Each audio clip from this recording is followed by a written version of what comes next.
right from the beginning of her journey here in Carrigaline Community School. And she came in last week and we looked at each other because, you know, we have thousands of students go through, and she looked at me and I looked at her and I said, ah yeah. And she was the same, she went, ah yeah, to me. So she had a great passion here for food and home economics, and she excelled in that subject. She went on to what is now MTU and studied the culinary arts. She embarked on an incredible career, firstly as a banquet chef at the Hilton Hotel in Sydney, then returning to Ireland to become sous chef at Fota Island Resort, the executive chef and operations manager at Clay Pot Restaurant and Catering, and food production manager at the Key Co-op. The Gourmet Pantry was the next step on her journey, which she opened in December 2016. She is the founder and driving force behind the business, and having set up many establishments for other companies over the years, Sabrina always knew she would have her own business where she could express her culinary talents. Sabrina's philosophy of work is to create inspiration for others and an environment where people can feel safe to grow and thrive. So I'd like you to give a warm welcome to Miss Sabrina Levis.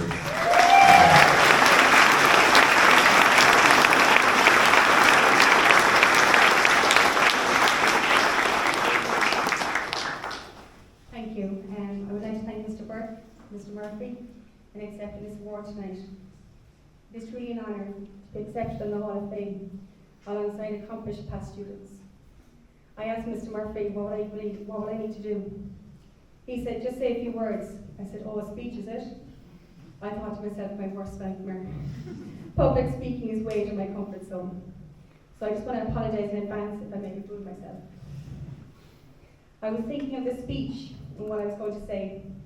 I felt I had so much to tell, though you said it already. My life experience, work life, but to keep your attention, I thought it was best to talk about my crazy times in CCS, when I used to get into trouble quite a lot. Not really. I was actually quite a good student, not the most academic, I would say. I wasn't an A student by any means, more like a C+. I did, however, respect and listen always, cooperate in all my classes, except I do remember challenging my lovely home economics teacher, Mrs. Gallagher. On a few occasions, I know I did get under her nerves. I think because I used to question everything. I know flavours. I had developed a refined palate from a very young age. There was many occasions I got into trouble in home ec, in particular when it was recipes and we had to cook dishes, and I'd always add my own sprinkle. I had cashew nuts one day roasting in the oven, and she said, what are they? I said, they're toasted cashew nuts in the stir fry. She said, were they on your recipe? I said, they're not. But they should be. So she just looked up her eyes and she said, oh, Sabrina, just stick to the recipe, please. Creativity was always one of my strengths. So I graduated in 2002. I knew exactly what I was going to do. A course in culinary arts and professional cookery, which was CERT. I had done my training in Carrigaline Court Hotel, where I met my old childhood friend, Keane O'Sullivan, who was also working in the kitchen, and also a past student here at CCC. I enjoyed working with him and all the guys, and often stayed after my shift to learn the new dishes that were going onto the new bistro. I was intrigued watching them and learning from them. Keane was gifted. I could see the sparkle in his eyes when creating all the dishes. I'm proud to say Keane is now my executive chef and right-hand man in the Gourmet Pantry for the last number of years, and the backbone to running our successful catering production kitchen in Riverstick.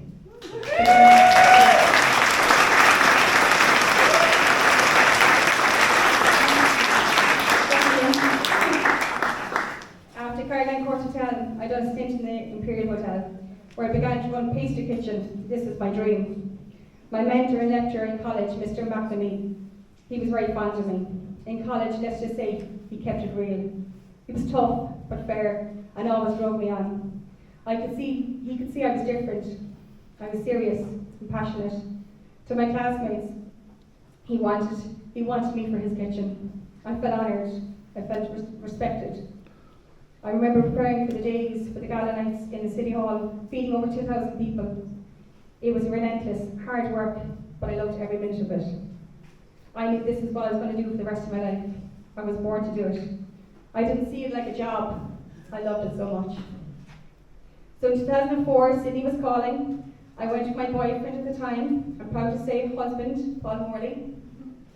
We weren't going on a backpacking holiday like most Irish.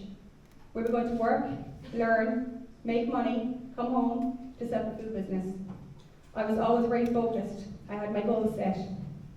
I was fortunate to work in the Hilton chain banqueting, and then I got sponsored by a Greek catering company that trusted me at a very young age to head the kitchen of a new cafe on Darling Harbour. I worked extremely hard every day, so I was respected in my position. I wanted to be just like one of them. They were hard to please. I wasn't going to leave them down.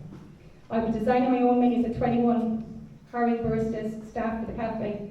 I remember walking down George Street, Sydney, looking for all the Irish jerseys, trying to help the Irish get jobs. I'd go over to them and say, looking for a job? I said, great. So I'd interview them at the side of the street and say, okay, I'm going to send you to Mr. Calamanis. It was like a big family. So I I stayed with them for 3 years. Then I knew I had to come home. I had to share what I've learned in my travels. I knew Ireland was so behind in coffees, salads, cuisines. I was bursting with ideas, but I knew I was also breaking his heart, breaking the family's heart. If anyone knows me well, they know I hate leaving people down. It's one of my weaknesses, but I knew I had to do this. I had to do this for me. So we left with the best experiences, but also the ones that left a sour taste. Possible failure in the first 3 months when we had our car broken into, with all our bags, camcorders, money, passports, everything that was belonged to us. We were moving to another apartment and our car got broken into.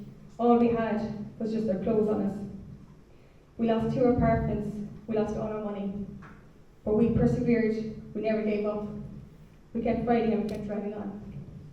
I found nothing in life is worthwhile unless you take risks. My mantra in life is no regrets. You gotta take risks, you gotta keep going. So on that, I went to meet the bank manager in Carrigaline. I sat with him for nearly 3 hours. I exhausted with all my ideas and plans. He thought I was amazing, so young, so ambitious. I sat there saying, this is great, he's going to give us money. But then eventually he turned around and says, unfortunately, not good enough to risk the bank's money. So that was it, back to the drawing board. So I contacted my aunt in Claypot Catering. I had worked with her for a number of years. So I became the head of operations and successfully opened 7 outlets in 4 years. Cafes, delis, canteens, catering company. I was years ahead of my time. We were in the league of our own. In 2012, I knew it was time to get married, take time off. I worked ferociously hard, building and opening businesses, and I knew it was draining me. I was absolutely burnt out. In 2016, we welcomed our twin girls, Isabel and Sarah.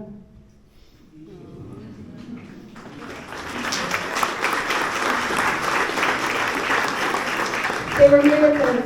I was now becoming a twin mom. Scary.